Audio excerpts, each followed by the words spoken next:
Attack on Titan is an epic anime series that has managed to captivate audiences with its stunning animation, massive world building, thought-provoking mysteries, and of course, the terrifying and sometimes even hilarious giant titans that give the series its name and distinction.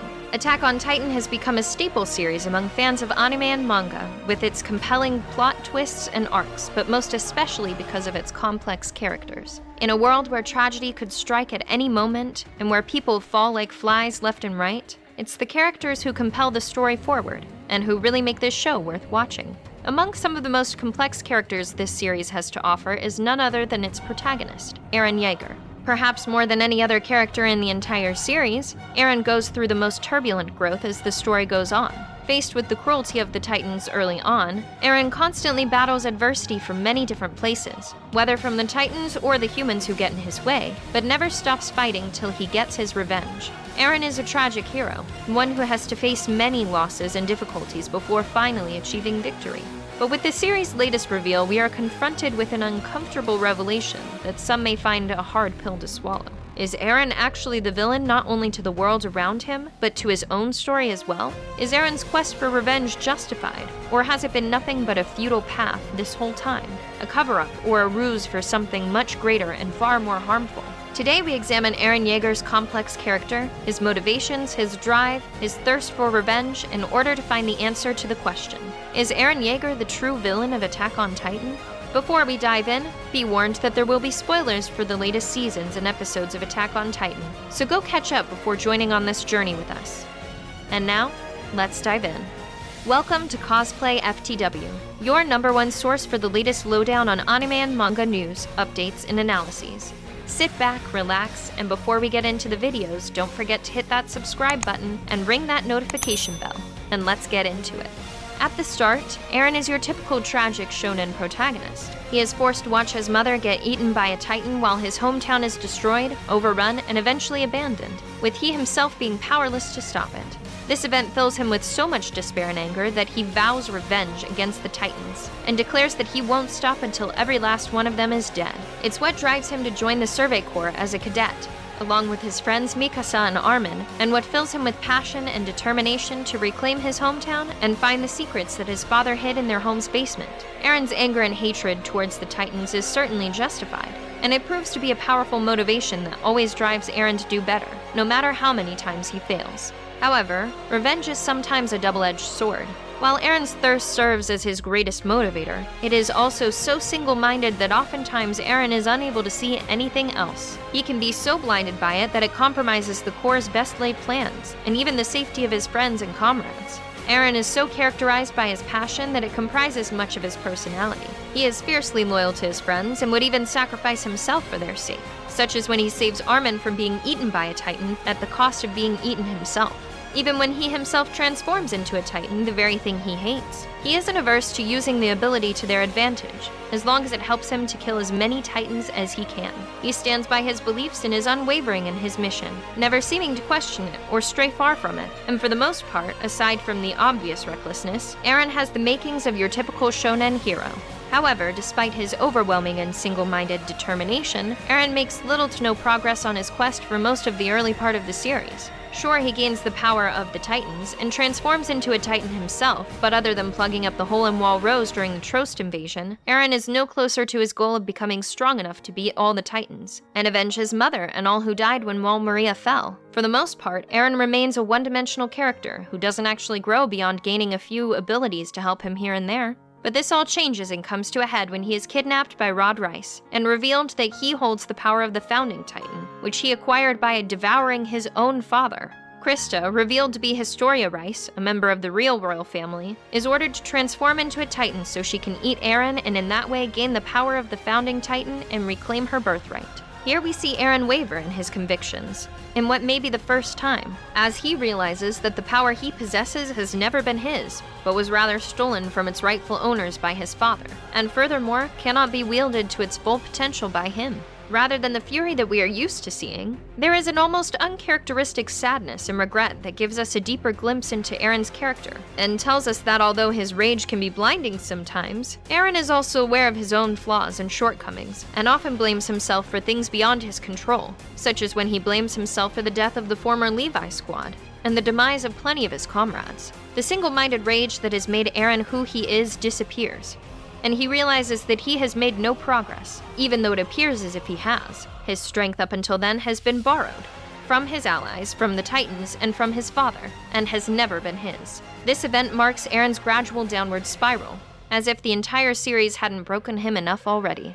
As Eren himself states in a talk with Keith Shadis, he is not special. He and everyone else had only made him believe that he was, simply because of the power of the Titans, and even then, that power never belonged to him in the first place. In an almost brilliant use of meta, Eren acknowledges that up until that point, he had been a pretty one-dimensional character whose sole purpose and goal is never put into question nor challenged. And after they reach the basement and find out the truth about the walls and the Titans, Eren is plunged further into self-doubt, as he questions the justice behind his crusade against the Titans, realizing that he has been unknowingly killing his own people, who are themselves victims of a much bigger and yet unseen enemy.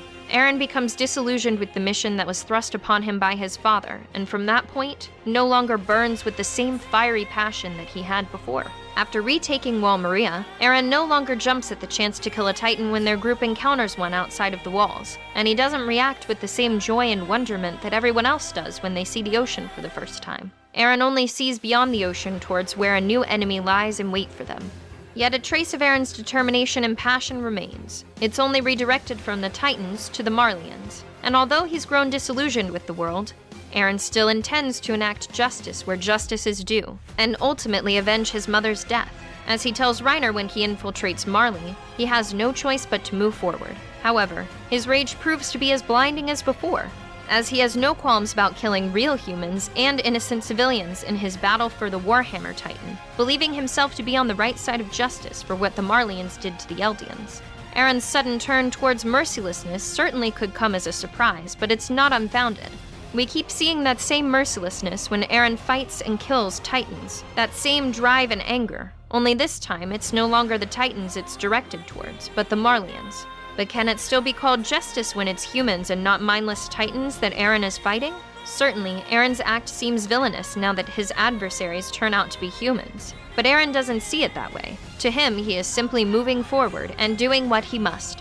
Rather than an outright villain, Eren is more of a victim of circumstance. Up until he discovers the truth, Eren has had his fate forced upon him by others. The power of the Founding Titan and the Attack Titan was forced upon him by his father. He is forced to watch his mother die after the fall of Wall Maria, which was brought about by a covert Marleyan attack. He has been constantly forced to use the Attack Titan for the sake of humankind, and he has been continually told that defeating the Titans is the right thing to do.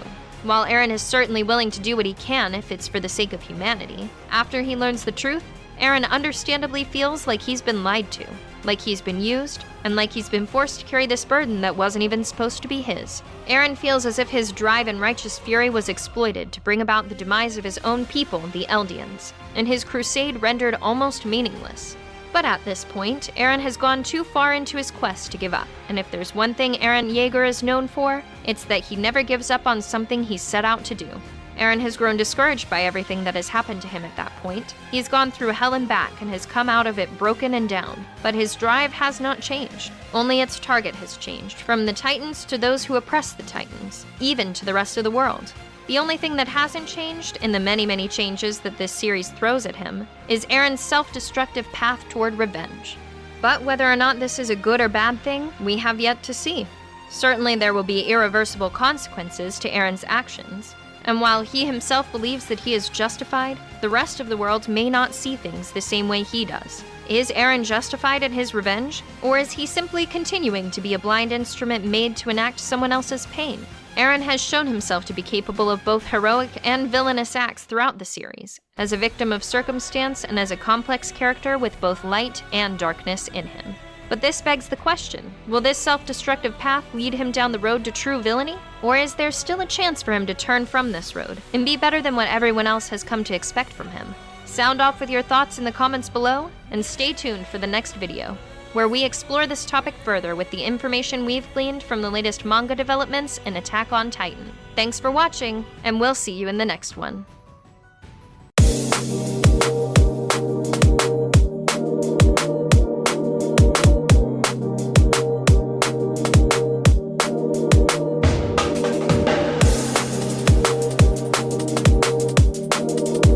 Hi everybody, my Haikyuu mystery box just came in and I'm very excited and scared and nervous and a lot of emotions, but that's okay because we're gonna open it together and it's gonna be lots of fun. So let's do it! Also, small disclaimer, I mentioned that Karasuno was one of my favorite schools, but I also mentioned that Akashi and Noya are my two favorite characters. So let's see what we get. Okay, is that him? Oh my god! Okay, wait. Look at him! Look at him! He's amazing! He's so soft! I love him! Ah! They gave me the fellas and a keychain too! It's so cute! They gave me it! They gave me a body pill! Woo! Wait, this thing right here. I hate it, but I love it, and I don't know how I feel. What are my friends gonna think? Well, I guess it doesn't matter. Thank you!